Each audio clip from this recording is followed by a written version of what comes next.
approaches that are emerging for effectiveness in treating autism?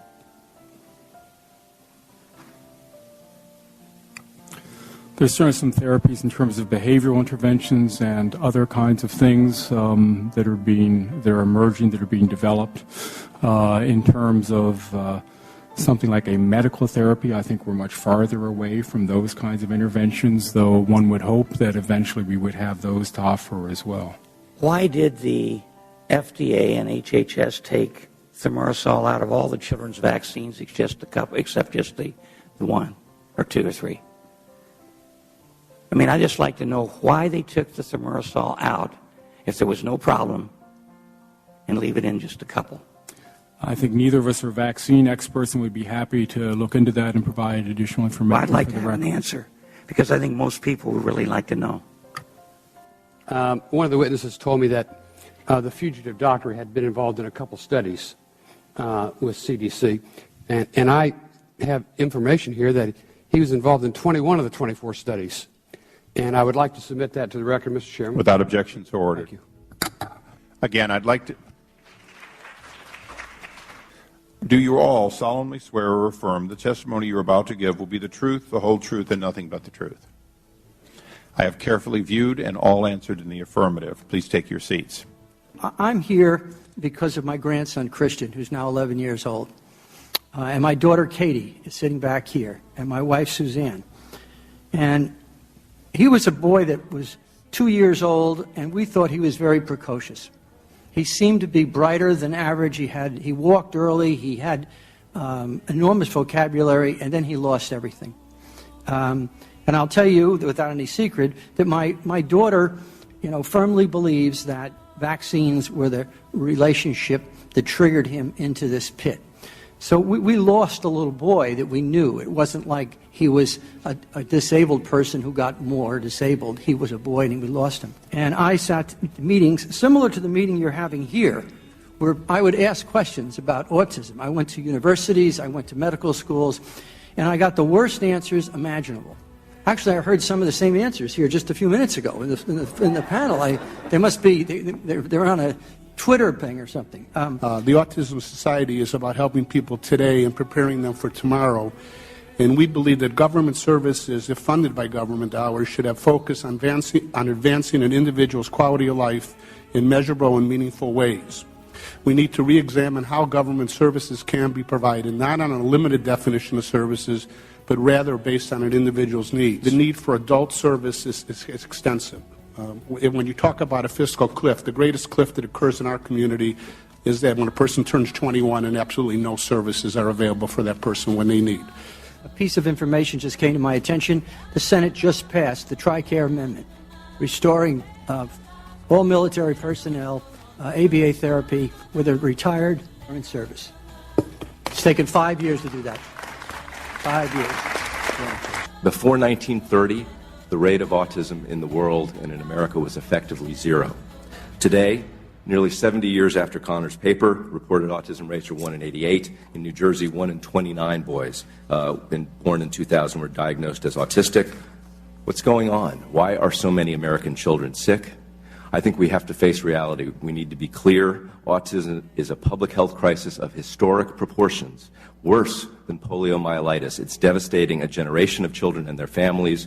We need to face that reality. Autism is a national emergency. The old surveys, they looked for everybody, and they couldn't find people. They didn't miss 99% of the children with autism. It's not hard to find a child with autism. It's obvious when they're autistic. The notion that we're just doing better diagnosing, even in the CDC studies, they're using the same methodology. So when you see those numbers rising, that's not because the methods are changing, it's because there are more cases. Many of us believe CDC has actively covered up evidence surrounding autism's environmental causes. NIH, meanwhile, has received the lion's share of funding, money they've wasted on status quo research and gene studies. It's absurd to focus on genetic research in this crisis. There's no such thing as a genetic epidemic. We need accountable new leadership on autism at NIH and CDC. We need an advisory committee that believes in combating autism, not newly stocked with appointees who actually oppose that mission. We need a Combating Autism Act that truly combats autism. We need to stop investing in the autism gene hunt and identify what has changed in the environment that it could possibly have injured so many children. The scope and the magnitude of these changes, it's complicated, yes, but it can't be that complicated. There have to be a very small list of things that could have changed.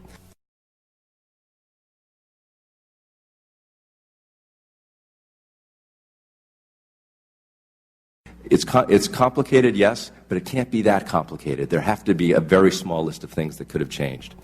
It is estimated that within the next 2 years, 1 of every 100 college applicants will have an ASD diagnosis, and this is just the beginning of the wave that has been characterized as epidemic.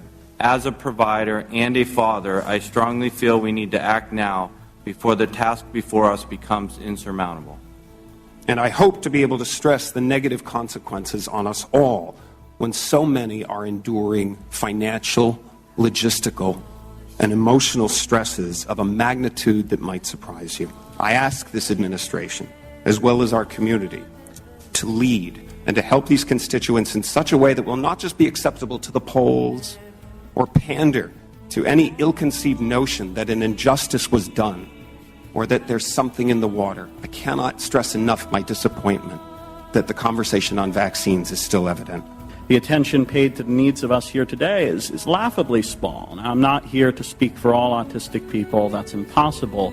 But I am here to speak for the right of every autistic person to get the support they need to speak for themselves and not to be written off as victims or burdens. And some have tried to justify the lack of attention paid to services and adult issues through talk of an epidemic. I don't happen to subscribe to that theory. I'm retiring. This is my last year in office here.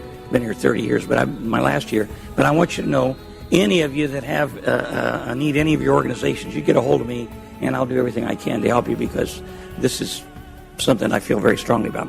Now, the other thing I want to talk about is we have what's called the Vaccine Injury Compensation Fund. It has $2.4 billion in it. And it's not being disseminated to people who have damaged children. How these numbers are increasing? We are marching into a very, very serious situation. And I know, Mr. Neiman, you said don't call it an epidemic or whatever you said. But this is serious stuff that we deal with the now, because the people in this room, I take it, are going to go home and they're going to have to wrestle with this with love and affection 24/7. But we also need some help right now. Exactly. And if I may, and what help is that? I guess that's what I'm trying to get to. It's a myriad of things. I mean, for parents of more challenged children, we're talking about ABA therapy in the home. We're talking about a variety of educational strategies. We're talking about an appropriate education and perhaps, just some aftercare if the child is significantly, challenged enough. For someone that isn't as challenged, we need much more enforcement of IDEA in the schools. The schools are still able to circumvent that. I know it's budgetary, but it's still a problem that needs to be fixed. Adults themselves, they need appropriate housing. Adults need therapeutic options. When you grow up living in the behavioral minority and you're living in a world that confuses you a lot, you need to talk to somebody about that. But most of all, especially for adults, those employment programs, putting them into being productive use. This is not a population of people that are short on brain cells. It's social deficits, it's executive functioning issues, it's hidden curriculum issues. They can be put to work. In the CDC numbers, Asperger's syndrome is a very small proportion of the total categorized cases, less than 10%. So the notion that we've had diagnostic expansion, that dog don't hunt as an explanation. Contrary to what CDC representative said, there have been no studies of the total health outcomes of an unvaccinated population as compared to a vaccinated population. The studies that have been done cover only one preservative and one product.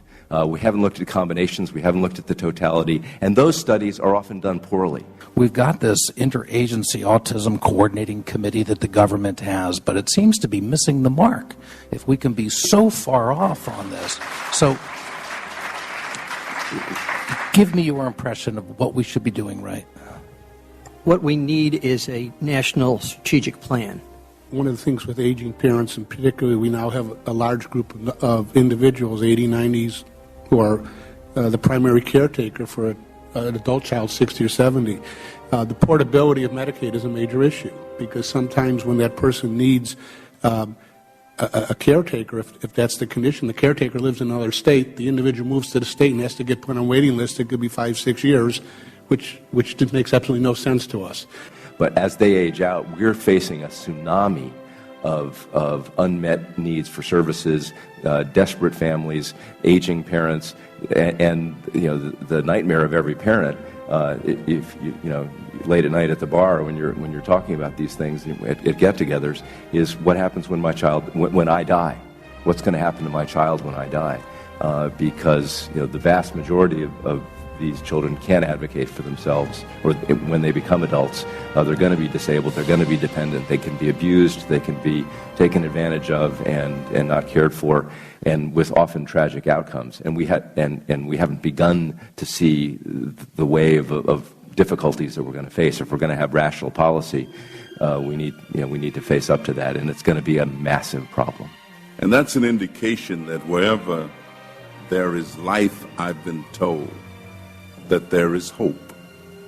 I was reminded of a poet who suggested that some people see things that are and ask why.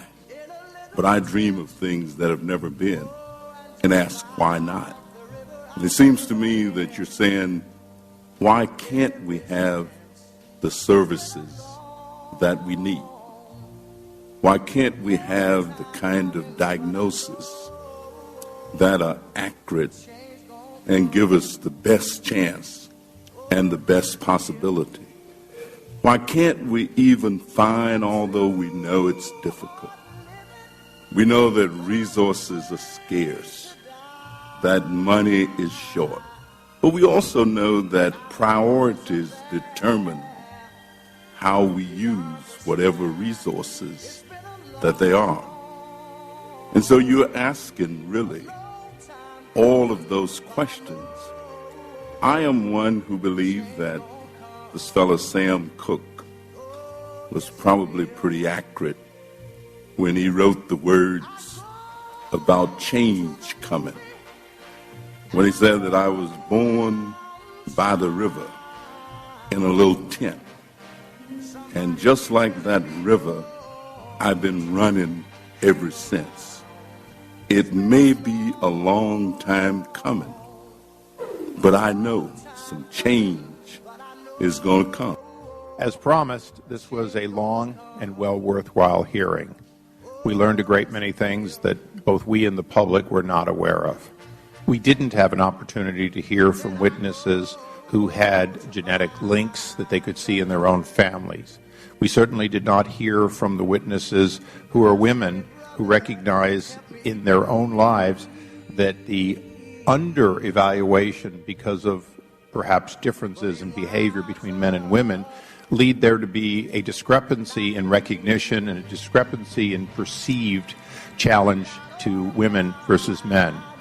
We certainly learned that the state of Utah has found a way to identify differently or better or more than other states. We certainly learned that, in fact, a passive discovery system is not going to get us or any other country in the world to an accurate number or to seek out people we could help and help early. This and more will be things that this committee will continue working on as part of the legacy of my predecessor, Mr. Dan Burton, for many years. There is nothing we heard today that is off limits for us to continue to explore. This committee stands ready to take your additional comments and questions as promised. There's a C-SPAN audience. We may perhaps get additional letters. We will try to include those in the record whenever possible.